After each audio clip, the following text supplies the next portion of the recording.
Hello, and welcome to another part of Reconstruction.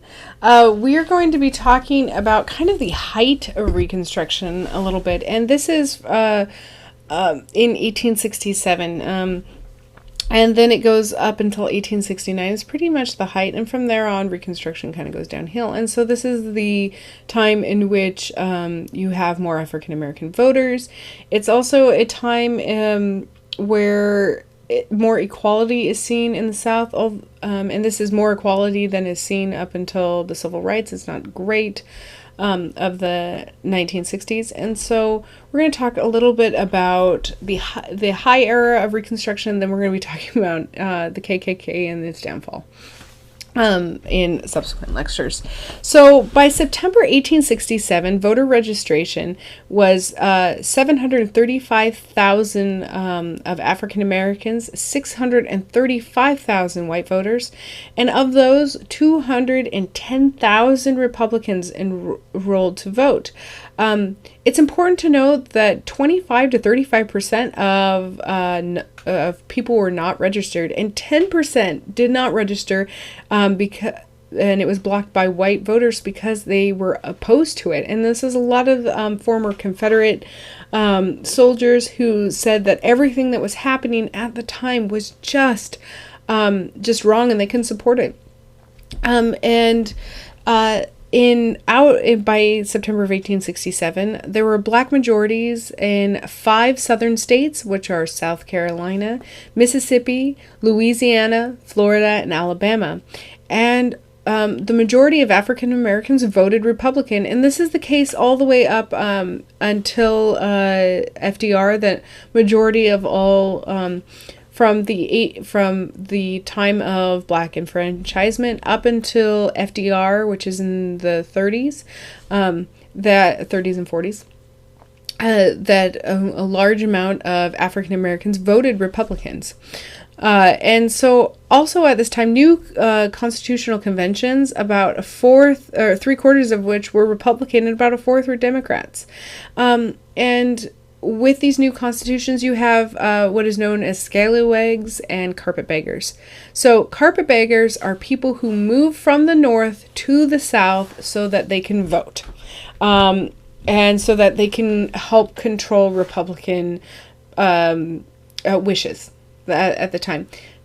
Scallywags are white Southern voters, white Southern men who actually are voting with Northern intentions, which means that they're voting for the Republicans rather than the Democrats at this time. And again, this is kind of a blanket majority that we're talking about. There are a lot of people elsewhere. Now, both of these groups are very hated in the South, and we'll talk a lot about the racism that goes along with this.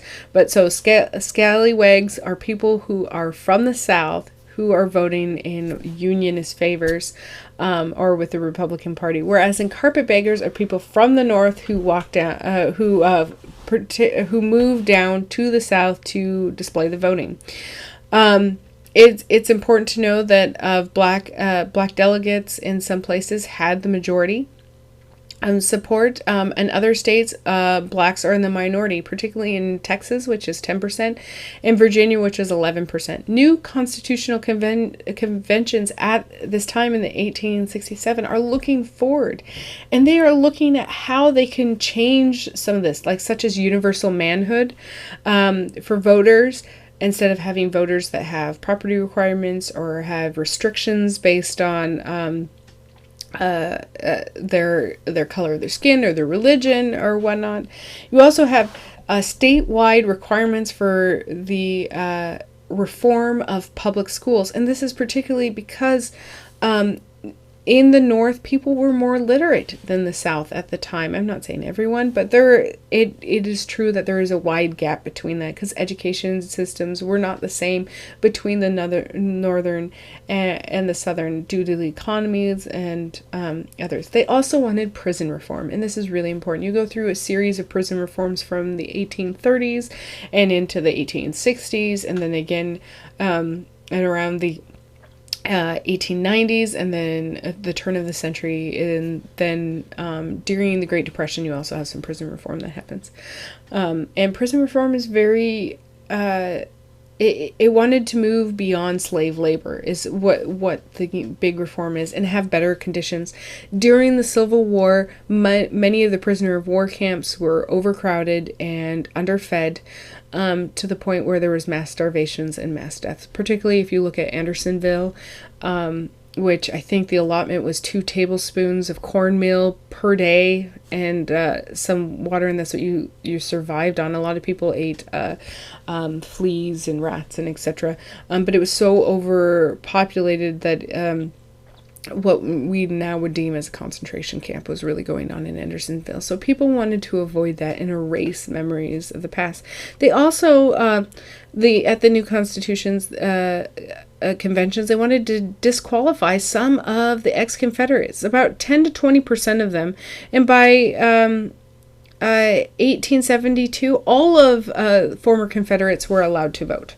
But by 1867, it was still seen that why should high-ranking members of the Confederacy have a vote, have a say in what is going on. So all but 3 former rebel states or Confederate states ratified new state constitutions.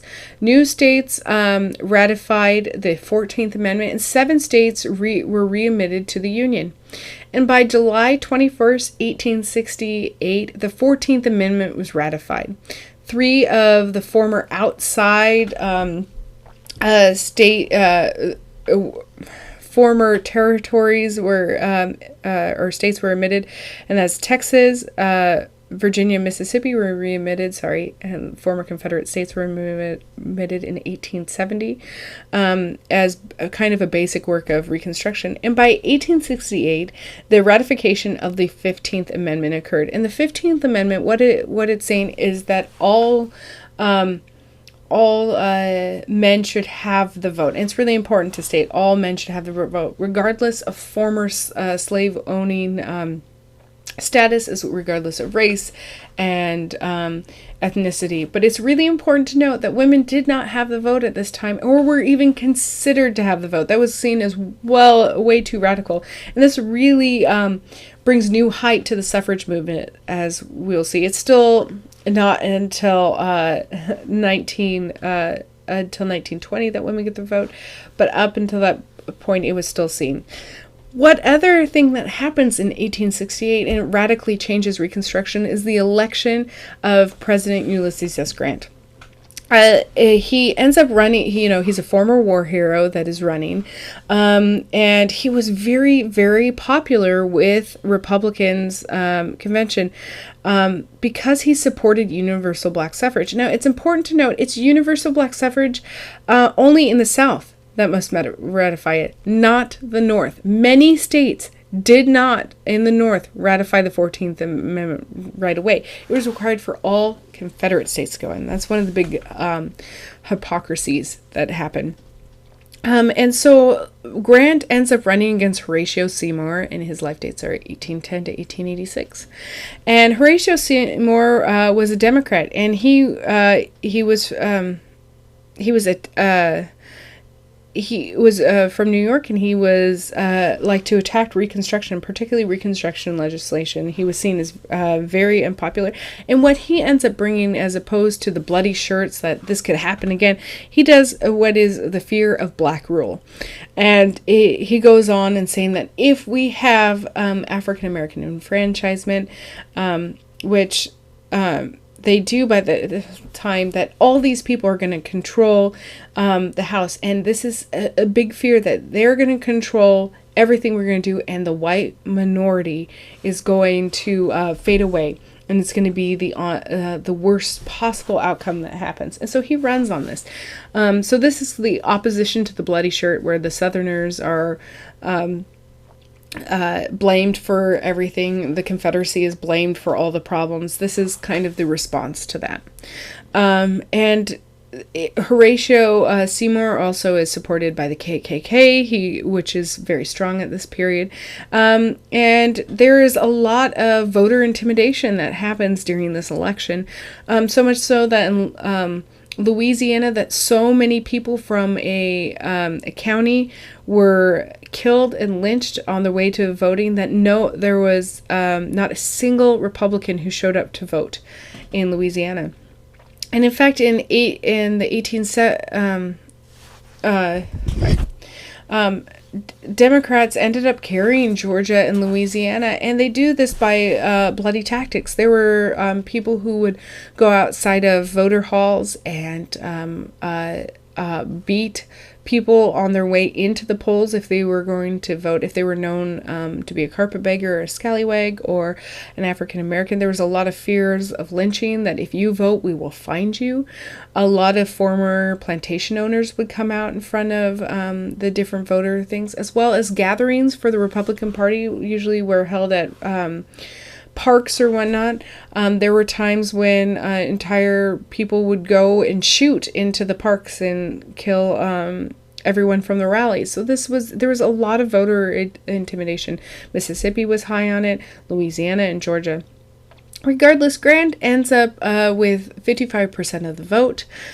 He wins the Electoral College 214 to 80.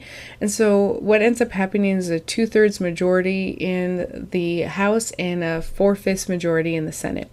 Seymour, interestingly enough, wins the popular vote from white voters.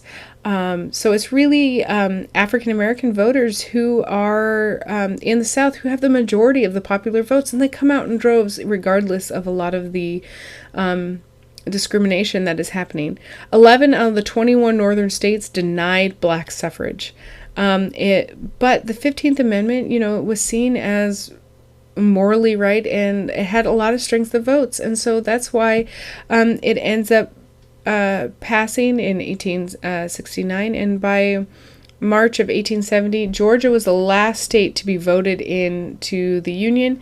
Georgia was the last state to vote for the 15th Amendment, and it became a law.